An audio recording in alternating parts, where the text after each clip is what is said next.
টিভিতে দেখানো যায় না, দেখায় না, ওই জন্য অসুবিধা হয়ে যায়।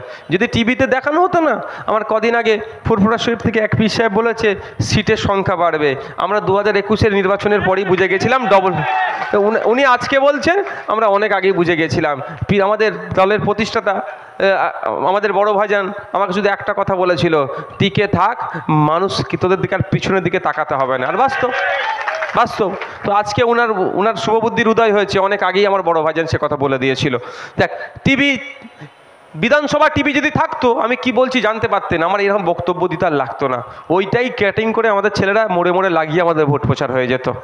দেখ, সোমবারে আছে একটা স্পোর্টস ইউনিভার্সিটি প্রাইভেট, তার উপরে আলোচনাটা করবে।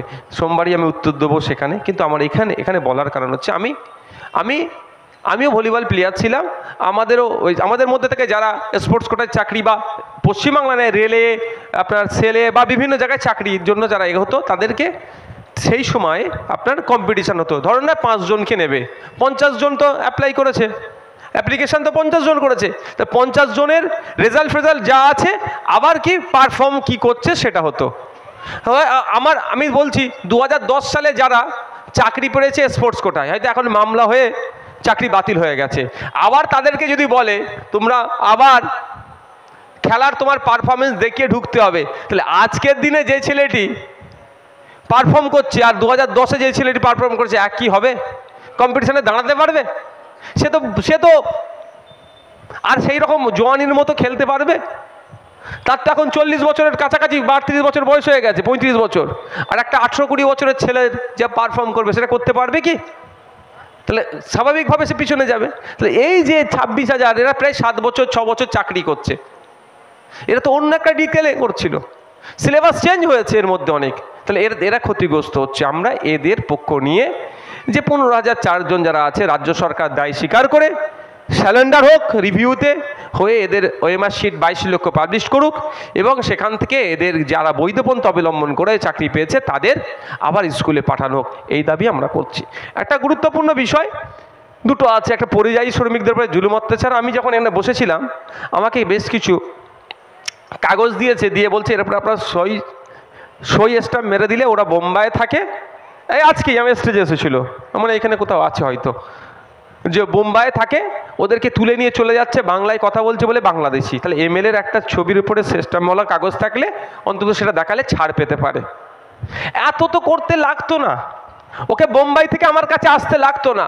আমি 2022 সালের দিকে, 22 কি 23, আমি কালকে রাত্রে আমার টিম ফেসবুকে শেয়ার করেছে, দেখো আমি একটা প্রস্তাব রেখেছিলাম, আমার আইডিটা খোলো, দেখো নিউজ ফিল্ডে যাও, আইডি খুলে নিউজ ফিল্ডে যাও, ফটাফট করে যাও। আমি বলে দিচ্ছি এখন আমি কি বলেছি আপনাদের বলবো। মানে অনেক আগেই আমি বলেছিলাম, এই অপদার্থ সরকারগুলো শুধু টাকা তুলতে ব্যস্ত, ওই বালু পার্থর মতো এরা টাকা তুলতে ব্যস্ত আর হই করতে হারাম খেতে ব্যস্ত।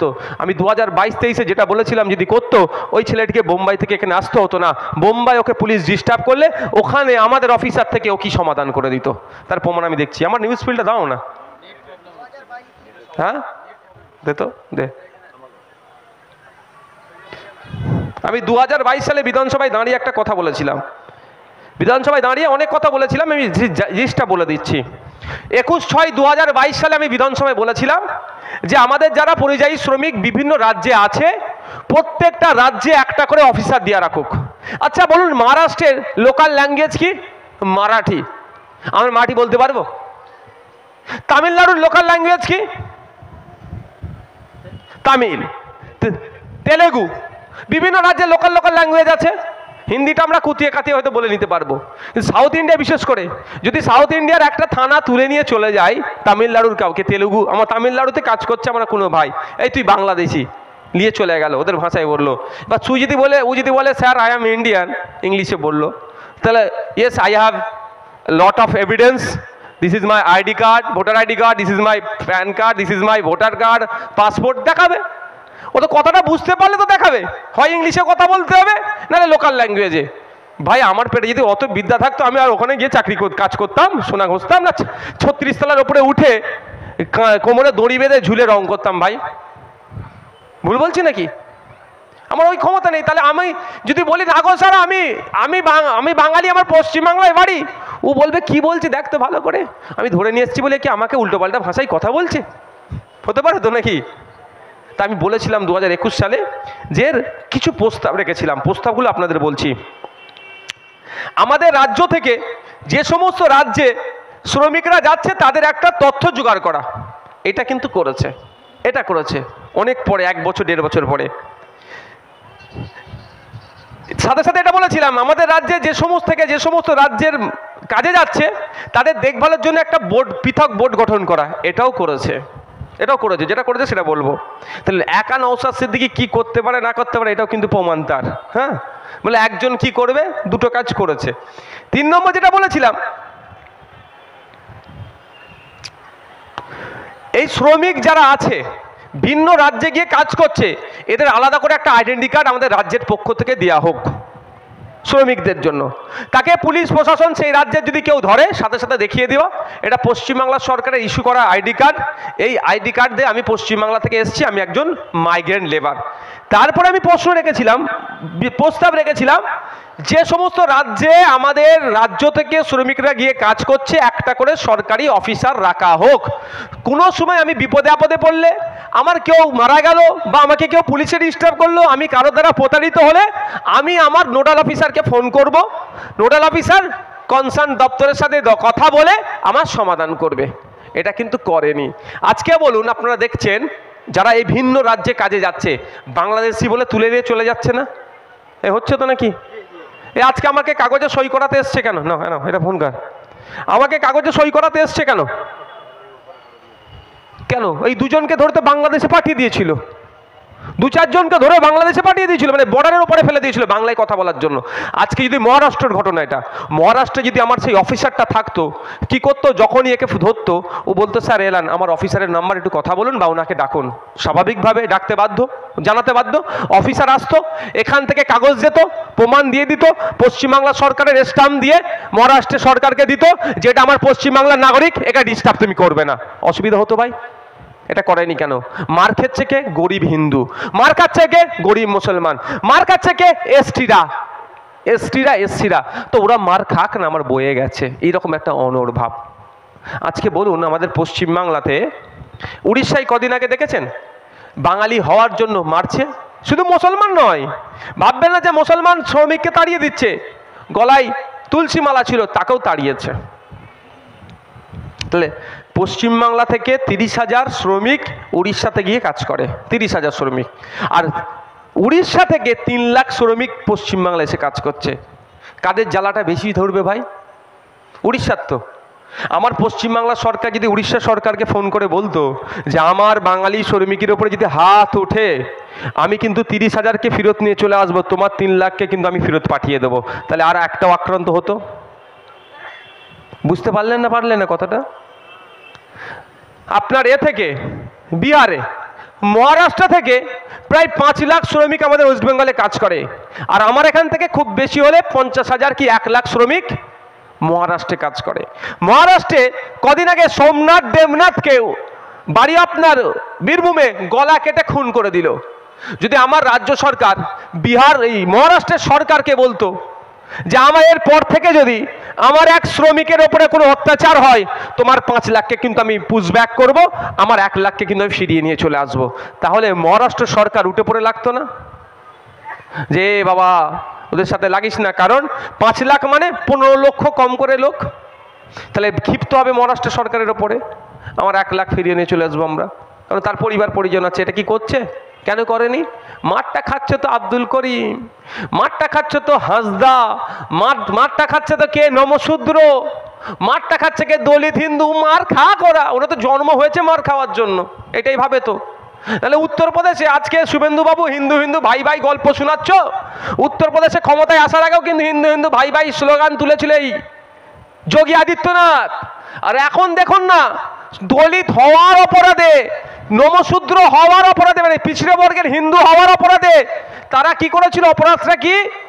বিয়ে বাড়ির লজ ভাড়া করে বিয়ে দিচ্ছিল ছেলে মেয়ের, এতটুকু।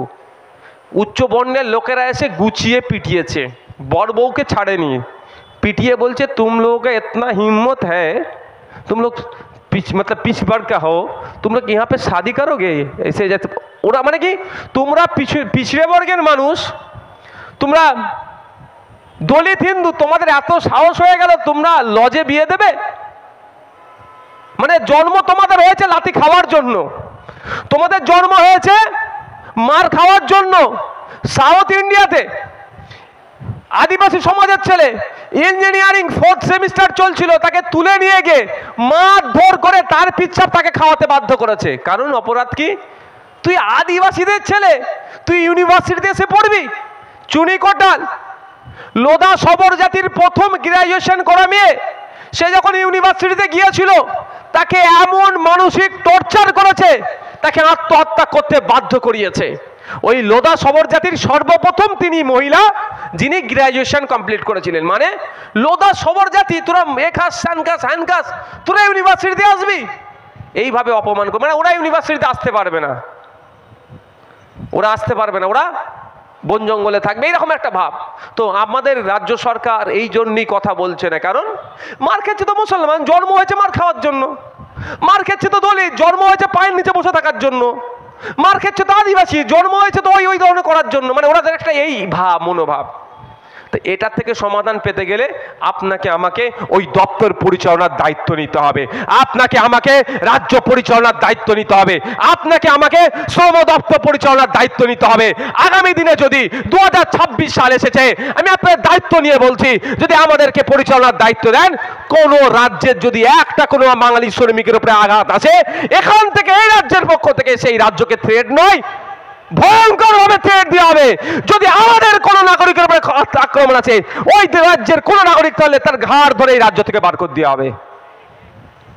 আমার বাংলাতে তুমি এসে করে কামিয়ে খাবে, আমার পুলিশ তোমাকে নিরাপত্তা দেবে, আমরা তোমাকে ভাই বলে আগলে রেখেছি, আর আমার ভাই উড়িষ্যাতে গিয়ে কাজ করলে তাকে তুমি মেরে তাড়িয়ে দেবে, এটা আমরা মেনে নিতে পারবো না, এটা বরদাস্ত করবো না। এটা তো পশ্চিমবাংলা সরকারের বলা দরকার, মমতা ব্যানার্জির বলা দরকার, কিন্তু তারা বলছে না কেন? বললাম আবার মার খাচ্ছে কে, একটু বুঝতে হবে ভাই। 6টা বাজে, আমি 10 মিনিট টাইম নেবো, কারো অসুবিধা হবে? ওয়াকাফ আইন নিয়ে আপনাদের সাথে একটু আলোচনা করব, কারো অসুবিধা হবে? কারা ওয়াকাফ আইন নিয়ে শুনতে চাইছেন? একটু হাত তুলুন তো। ওয়াকাফ আইন মায়েরা শুনতে চাইছেন তো? হাত নামাবেন না, হাতটা তুলে রাখুন। শুনতে চাইছেন তো? তার আগে একটা কথা বলবো, যখন আপনি আমি বিপদে আছি, মাদ্রাসা মসজিদ কবরস্থান কেড়ে নিতে চাইছে, তখন রাজ্য সরকার মমতা ব্যানার্জি আমাদের পাশে দাঁড়ায়নি। তাহলে 2026 সালে এসেছে, ভোটের সময় তো আমরা ওর বিরুদ্ধে ভোটটা করবো তো ভাই, ভোটটা করবো তো আমরা, ভোটটা করবো তো আমরা। আপনাকে খাম চিহ্নিত ভোট দিতে হবে না, কিন্তু অনুরোধ বলছি, যে বিজেপি মাদ্রাসা মসজিদকে কেড়ে নিতে চাইছে তার বিরুদ্ধে যেমন ভোট দেবো, আর বিজেপিকে পশ্চিম বাংলাতে আন্দোলন করলে দুর্বল আমরা করতে চাইছি, কিন্তু পশ্চিম বাংলাতে আন্দোলন করতে দিচ্ছে না। আন্দোলন করার জন্য বাংলার একাধিক মুসলিম ছেলেকে, মালদা মুর্শিদাবাদের একাধিক মুসলিম ছেলেকে যারা মামলাতে জেলে ঢোকাচ্ছে, সেই তৃণমূল কংগ্রেসের বিরুদ্ধেও 2026 সালে আমরা ভোট দেবো। দেবো তো ভাই? ভাবতে পেরেছেন? সাহস কিন্তু পাচ্ছে, আপনাদের জন্য সাহস পাচ্ছে। আপনারা ভোট দিয়ে ক্ষমতায় বসিয়েছেন, আপনার বিপদে তাকে আপনি পাচ্ছেন না কেন? ও জানে দিনের শেষে বিজেপির ভয় দেখাবো, ভোটটা সব পেয়ে যাব। রাখেন বিজেপির ভয়। ইমান যদি ঠিক থাকে, কোনো ব্যাটা আপনাকে ভয় দেখাতে পারবে না। আর ইমান যদি দুর্বল হয়ে যায়, বিড়াল এসে আপনাকে ভয় দেখিয়ে দেবে, বাঘ তো দূরের কথা। আমি বলছি না আইএসএফকে ভোট দেবেন, ভালো লাগলে দেবেন, নাহলে দেবেন না, কিন্তু অনুরোধ করছি আপনাদের, 2026 সাল আসছে, প্রয়োজনে নোটাতে ভোট ডালবেন। নোটা বুঝতে পেরেছেন তো? নোটাতে ভোট ডালবেন, ভোট পচিয়ে দেবেন, ভোট দিতে যাবেন না, কিন্তু তৃণমূলকে ভোট দেবেন না, বিজেপিকে তো দেওয়ার প্রশ্ন আসছেই না। এবার আসা যাক এই আইনটার বিরোধিতা কেন আমরা করছি। এই আইনটা যখন পার্লামেন্টে পাস করিয়েছে, বিজেপি তখন হিন্দু মুসলমানের মধ্যে একটা বিভাজন লাগানোর চক্রান্ত করেছিল। কি বলেছিল? যে ওয়াকাফ বোর্ড যেখানে দাঁড়াবে সেটা নাকি ওয়াকাফ বোর্ডের হয়ে যাবে। ওয়াকাফ বোর্ড যদি এই চাচাজির জায়গায় যদি দাঁড়ায়, এটা নাকি ওয়াকাফের হয়ে যাবে। ওই মাজারে দাঁড়ালে নাকি, এমনি তো ওটা ওয়াকাফের, ওয়াকাফ স্টেট তো, এই মোড়ে দাঁড়ালে নাকি ওটা ওয়াকাফের হয়ে যাবে। যেখানে ওয়াকাফ বোর্ড দাঁড়াবে, কারো তুলসী তলায় দাঁড়ালে নাকি ওয়াকাফের হয়ে যাবে, কারো মন্দিরের সামনে দাঁড়ালে নাকি ওটা ওয়াকাফের হয়ে যাবে। এই বলে সমাজে বিভাজন তৈরি করার চেষ্টা করছিল, ওয়াকাফ বোর্ডের বিরুদ্ধে মিথ্যা একটা প্রোপাগান্ডা চালাচ্ছিল। কিন্তু আপনাদের বলি, ভারতবর্ষে এই ধরনের কোনো আইন আছে মনে হয় যেখানে দাঁড়াবে হয়ে যাবে? আচ্ছা, ওয়াকাফ যদি এত পাওয়ারফুল বোর্ড হয়, আমরা একটা আরটিআই করেছিলাম, পশ্চিমবাংলায় কত হাজার বিঘা ওয়াকাফ সম্পত্তি বেহাত আছে। সেখানে বলেছিল প্রায় 25,000 একর ওয়াকাফ সম্পত্তি বিহাত আছে, মানে 75,000 বিঘা ওয়াকাফ সম্পত্তি বিহাত আছে। আমি এত পাওয়ারফুল, আমি আমার 75,000 বিঘা ওয়াকাফ সম্পত্তি উদ্ধার করতে পারছি না, আমি যেখানে দাঁড়াবো সেটা নাকি আমারই হয়ে যাবে। এটা পাগলেও বিশ্বাস করবে? পাগলেও বিশ্বাস করবে ভাই বলুন? মানে আমার হাড়ুয়া বাজারে 2 কাঠা জায়গা আছে, আমি উদ্ধার করতে পারছি না, কিন্তু এই মল্লিকপুর মোড়ে এসে আমি যেখানে দাঁড়াবো বলছি সেটা আমার হয়ে যাবে। আগে আমার জায়গাটা উদ্ধার করতে পারছি না, আমার এত পাওয়ারফুল লোক, আমি এখানে দাঁড়ালে হয়ে যাবে। এটা মিথ্যাচার করছে। এই ধরনের কোনো আইন নাই, এটা হিন্দু মুসলমানের মধ্যে বিভাজন করার জন্য এই ধরনের প্রোপাগান্ডা চালাচ্ছে। মোদিজি বলছেন কি আপনাদের উপকার করবে, ওয়াকাফের আইন এনেছে, মুসলিম মহিলাদের উপকার করবে। মোদিজি মুসলমানদের উপকার করবে বলেছে, ভাবতে পারা যায়? বিশাল ব্যাপার আমাদের জন্য। তাহলে গোল্ডেন এজ চলছে, মানে গোল্ডেন যুগ আমাদের জন্য তাহলে তো মোদিজি। তবে একটা কথা বলি, মোদিজি গরিব হিন্দুদেরও জীবনে উপকার করবে না। মোদিজি কার উপকার করবে? যার মাল আছে। কার উপকার করবে? যার মাল আছে তার মোদিজি উপকার করবে, যার মাল নেই তার উপকার করবে না। যতই আপনার পাড়া থেকে দাঁড়িয়ে শুভেন্দু অধিকারীর পাল্লায় পড়ে হিন্দু ভাই ভাই করুক না কেন, নতুন আইন নিয়ে এসে শ্রম কোড, বাপের নাম ভুলিয়ে দেবে, ওর হুঁশ নেই।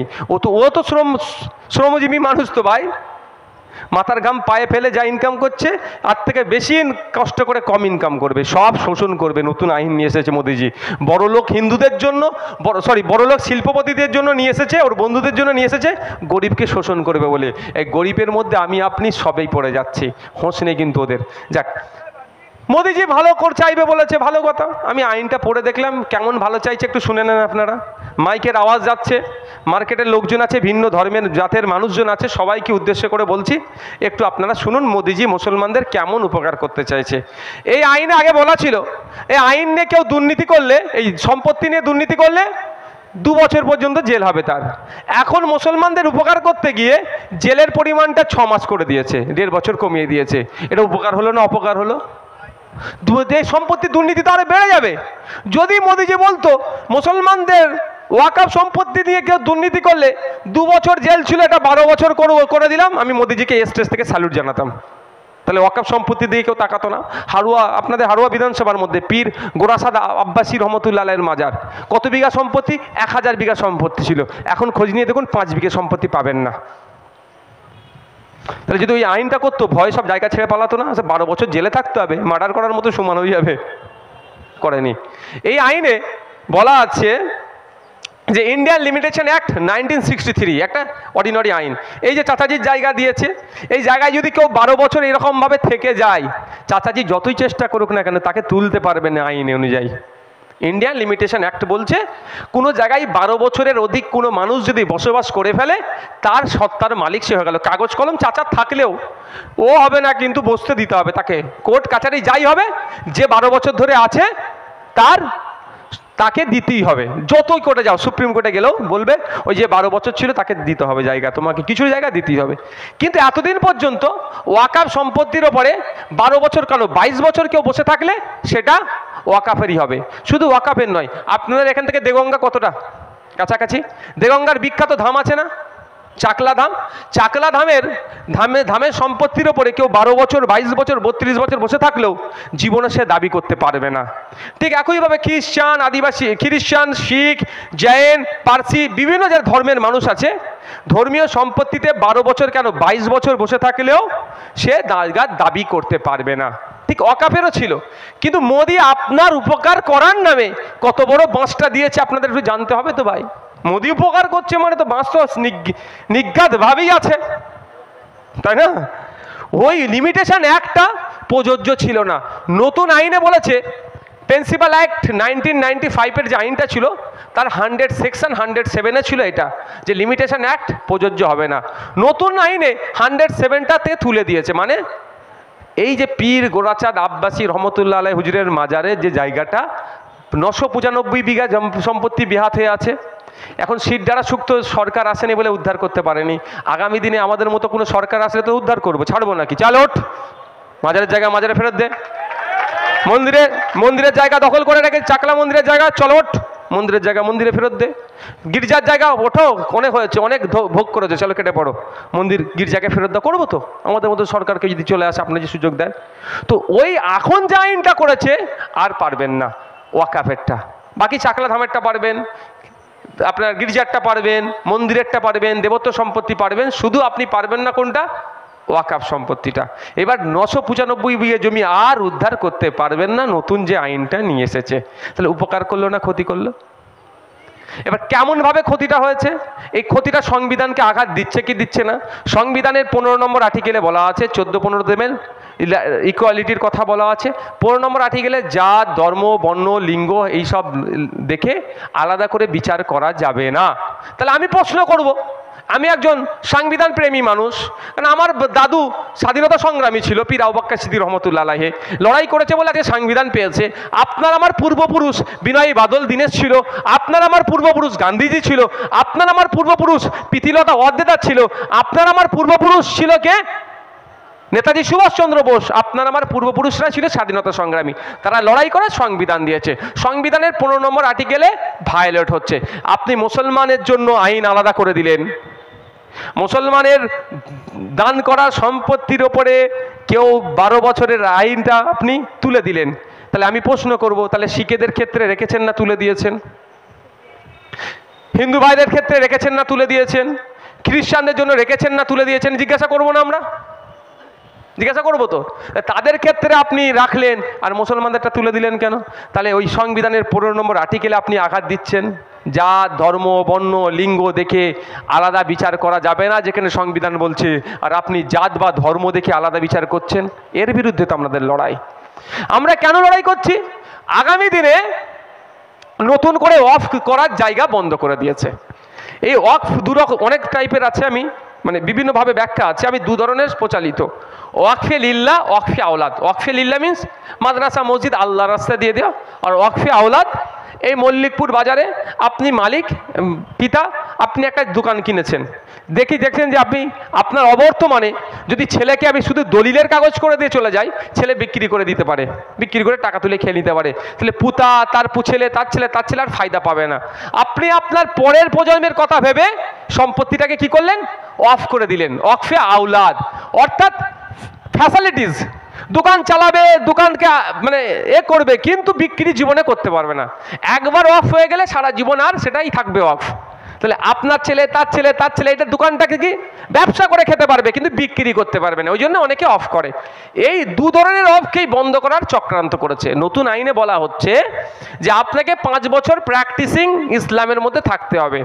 এবার প্র্যাকটিসিং ইসলামের ডেফিনেশনটা বলেনি, সংজ্ঞা কি। প্র্যাকটিসিং ইসলামের মধ্যে আপনাকে 5 বছর থাকতে হবে, সংজ্ঞাও দিয়ে দেয়নি যে এই করলে আপনি প্র্যাকটিসিং ইসলামের মধ্যে হচ্ছে। অর্থাৎ আপনি ধরুন না আসা গেল আপনার, আপনি অফ করবেন, ওয়াকফে লিল্লাহও করতে পারেন, ওয়াকফে আওলাদও করতে পারেন। আপনি অফিসে গিয়ে বললেন অফিসারকে যে আমি অফ করব, অফিসার আপনার মুখের দিকে তাকিয়ে যদি বলে মৌলানা সাহেব কোথায় গেল, ও চলে গেছে মৌলানা সাহেব, আমার ইমাম সাহেব তো মৌলানা সাহেব, ইমাম সাহেব তো আমাদের আব্দুর রশিদ মৌলানা, তো উনি, আমরা একটা কি বলে 1-2 রাকাত আমরা ফাঁকিবাজি করে দিই, উচিত নয়, পড়তে হবে। যারা মুসলিম ধর্মের অনুসারী 5 ওয়াক্ত নামাজ বাধ্যতামূলক। তাই প্রশ্ন করবে, আমি বলছি 1-2 রাকাত আমরা ফাঁকিবাজি করে দিই, ইমাম সাহেবরা করতে পারবে? আমাদের আব্দুর রশিদ মৌলানা তো ইমাম সাহেব, 5 ওয়াক্ত নামাজ পড়ায়, কপালে এখনও কিন্তু দাগ হয়নি। এটা দাগ হয়, অনেকের হয়, অনেকের হয়নি।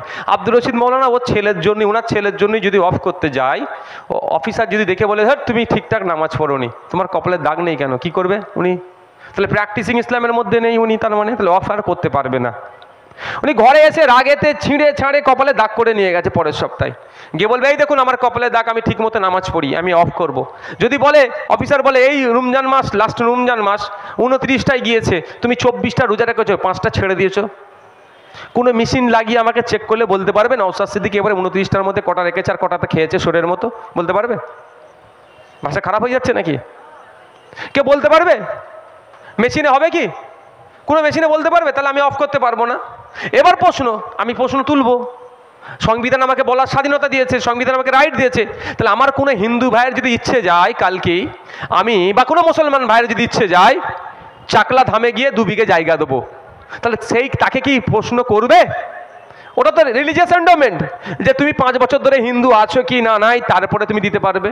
আমার কোনো খ্রিস্টান ভাইয়ের বা কোনো মানুষের ইচ্ছে গেল গির্জাতে সম্পত্তি দেবো, কোনো ভাইয়ের ইচ্ছে গেল গুরুদুয়ারার সম্পত্তি দান করবে, তাকে কি জিজ্ঞাসা করবে তুমি 5 বছর ধরে শিখ আছো নাকি তারপরে তুমি তোমার সম্পত্তি নিয়ে হবে গুরুদুয়ারার জন্য? এই আইন আছে?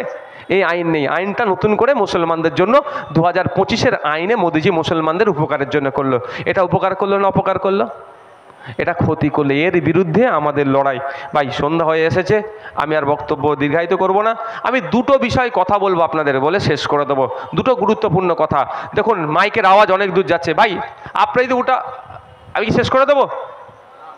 দুটো কথা বলবো না শেষ করে দেবো? দুটো কথা শুনতে চান? মাইকের আওয়াজ অনেক দূর যাচ্ছে, ভোট আগিয়ে আসছে, যত ভোট আগিয়ে আসবে তত দেখবেন সাম্প্রদায়িক হানাহানি হবে। কেমন হানাহানি হবে দেখবেন? হঠাৎ করে ফেসবুকে ভেসে উঠলো, হোয়াটসঅ্যাপে আসলো, কি আসবে, যে কেউ মাজার আল্লাহ রসুলকে তুলে গাল দিয়েছে, কেউ দেবদেবীকে তুলে গালাগালি দিয়েছে। এই ধরনের খবর দেখবেন মাঝে মধ্যে ভেসে চলে আসবে। আমি আপনাদের কাছে অনুরোধ করছি, হাত জোর করে অনুরোধ করছি, এই কথা শুনে আপনারা উত্তেজিত হবেন না। আপনাদের কাজ কি হবে? আপনার পাড়ার শুভবুদ্ধি সম্পন্ন মানুষজনদেরকে নিয়ে ওই ছেলেটির বিরুদ্ধে গিয়ে থানায় এফআইআর করা। এই লোকাল থানার নাম কি? হাড়োয়া থানাতে এফআইআর করা। করে এফআইআরের কপি আমাকে দেবেন। যদি পুলিশ নিয়ে অ্যারেস্ট করে, কিভাবে অ্যারেস্ট করানোর দায়িত্ব সেটা আমি আছি। আপনারা কেউ ওই মিছিল করবো, চলো রাস্তা অবরোধ করা হবে, কি বলো চলো ওর বাড়িতে যাওয়া হবে, এই ফাঁদে পা দেবেন না। আপনি মুসলিম সমাজের মানুষ, আপনার নজরে এসেছে দেবদেবীকে গালাগালি করেছে, তাও আপনি গিয়ে শাটাং করে লোককে নিয়ে গিয়ে তাড়াতাড়ি তৎক্ষণিক গিয়ে মামলা করবেন। আপনি হিন্দু সমাজের মানুষ, আপনার নজরে এসেছে ইসলাম ধর্মে তুলে কেউ গালাগালি করছে, আপনি তাড়াতাড়ি যাবেন। মানে নিজের ধর্মকে গালাগালি দিচ্ছে না বলে যাব না, এরকম ব্যাপার নয়। যে কুলঙ্গারগুলো ধর্মকে তুলে বাজে মন্তব্য করবে, যে কোনো ধর্মেরই হোক না কেন, তাদের বাইরে ঘোরার অধিকার নাই, তাদেরকে জেলের মধ্যে আমরা রাখবো, আমরা ঐক্যবদ্ধ হয়ে রাখবো। তবে অনুরোধ, ওই পাড়ার ছেলেটি ইসলাম ধর্ম তুলে গাল দিয়েছে, চলো ওর বাড়ি ঘেরাও করব। ওই পাড়ার ছেলেটি দেবদেবীকে তুলে গাল দিয়েছে, চলো ওর বাড়ি ঘেরাও করব। এই ফাঁদে আপনারা জড়াবেন না, এটা একটা বড় ফাঁদ। রাজনৈতিক কারবারিরা সম্পূর্ণরূপে দেউলিয়া হয়ে গিয়েছে। ওরা যা কমিটমেন্ট করেছে সম্পূর্ণরূপে ব্যর্থ হয়েছে। ওরা ক্ষমতায় টিকে থাকার জন্য বা ক্ষমতায় আসার জন্য আপনার আমার লাশের রাজনীতি ওরা করতে চাইছে। আমরা দীর্ঘদিন ধরে এই পশ্চিম বাংলাতে, এই হাড়োয়াতে হিন্দু মুসলমান নির্বিশেষে কাঁধে কাঁধ মিলিয়ে বসবাস করছি। কোন কুলঙ্গার ইসলাম সম্পর্কে গাল দিল, কোন কুলঙ্গার দেবদেবীকে গাল দিল, তার জন্য আমাদের মধ্যে ঐক্য সম্প্রীতি আমরা বিনষ্ট করব না। আমরা সকলে ঐক্যবদ্ধ হয়ে তার বিরুদ্ধে থানায় লিখিত কমপ্লেন করে তাকে আমরা আইনের মাধ্যমে জব্দ করব। মাথায় থাকবে তো ভাই? আর ইদানিংকালে একটা ট্রেন্ড দেখছি, এটা না হয়ে যায়, হয়তো পুলিশ ধরে নিয়ে এসছে থানার সামনে, ওকে বার করে দাও, আমরা বুঝে নেব। এটা যে বলবে জানবেন সে পাক্কা চালাক, হয় শুভেন্দু অধিকারীর এজেন্ট, নাহলে মমতা ব্যানার্জির এজেন্ট। আমি বলে রাখছি আপনাদেরকে। আপনি কি আইনের ঊর্ধ্বে নাকি? ওকে থানা থেকে বার করে দেবে পুলিশ, আপনি তাকে পিটাবেন? এই পাগলামু কথা হচ্ছে নাকি এগুলো? ইদানিংকালে ট্রেন্ড বেড়েছে, পুলিশকে বলেছে, খবর এসছে, পুলিশকে দিয়ে অ্যারেস্ট হয়েছে, বলছে কি থানার সামনে গিয়ে বলছে ওকে বার করে দাও, 1500 লোক। ধর্মীয় বিষয় ভাই, সবার একটু সেন্টিমেন্ট আছে, ওকে বার করে দাও, আমি ওকে দেখে দেবো। আরে মানে কি রে ভাই, কাকে বার করে দেবে? বুঝতে পারছেন কি বলছি? ওই ফাঁদে পা দেবেন না। যদি দেখেছেন ওই কার্যকলাপ কেউ করছে, জানবেন ও শুভেন্দু অধিকারী নাহলে মমতা ব্যানার্জির এজেন্ট, ওই করাবে।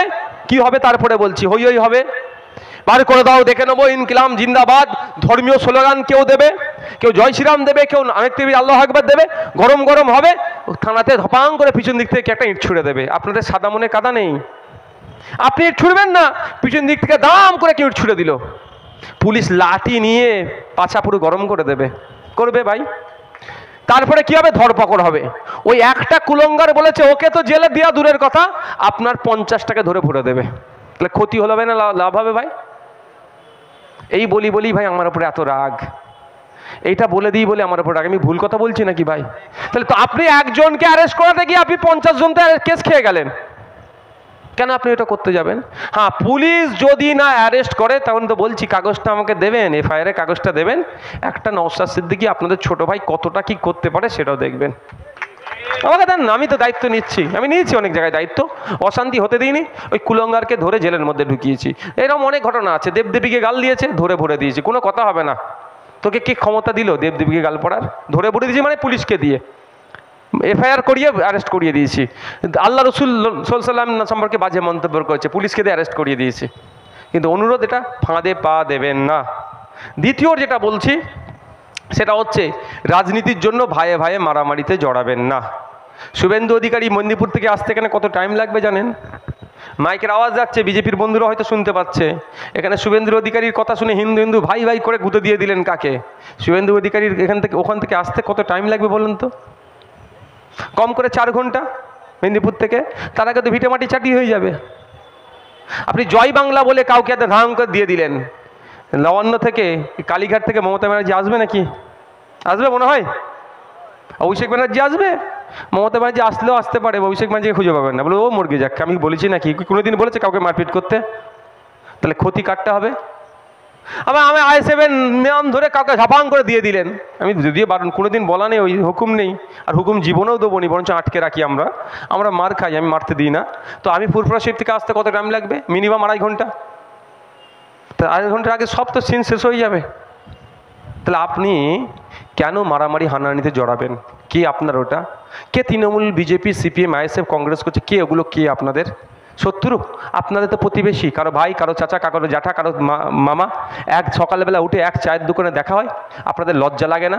নেতাদের জন্য মারপিট করে নিজেদের মাথা ফাতা ফাটাচ্ছেন, কেস খাচ্ছেন, জেলে যাচ্ছেন, আর নেতারা এক জায়গায় এসি রুমে বসে চা খাচ্ছে। আপনাদের লজ্জা লাগে না মারপিট করতে? আমি অনুরোধ করছি, যেই দিন দেখবেন মমতা ব্যানার্জি, শুভেন্দু অধিকারী, নওশাদ সিদ্দিকী, দিলীপ ঘোষ, কুণাল ঘোষ, মোহাম্মদ সেলিম সাহেব মারপিট করছি একসাথে, সেই দিন আপনারা নিজেদের মধ্যে মারপিট করবেন, তার আগে করবেন না। অনুরোধ করছি আপনাদের কাছে। সকলে ভালো থাকবেন, সুস্থ থাকবেন। ধন্যবাদ। মায়েরা এসেছেন, আমরা আরো শক্তি পাচ্ছি। 2026-এ তাহলে হবে তো ভাই? 2026-এ হবে তো? বুঝিয়ে দিয়ে হবে তো মমতা ব্যানার্জি সরকারকে? বিজেপি এবং তৃণমূলকে পশ্চিমবাংলা থেকে হাঁটানো হবে তো? ঐক্যবদ্ধ নিতে হবে, ঐক্যবদ্ধ শপথ করতে হবে। পশ্চিমবাংলার জমিন সম্প্রীতির জমিন, ঐক্যের মাটি। এই ঐক্যের যারা বিনষ্ট করার চেষ্টা করছে এই তৃণমূল কংগ্রেস, এই দুটো শক্তিকে 2026 সালে আমরা বাংলা থেকে বিতাড়িত করব। হবে তো ভাই? হবে তো? ধন্যবাদ।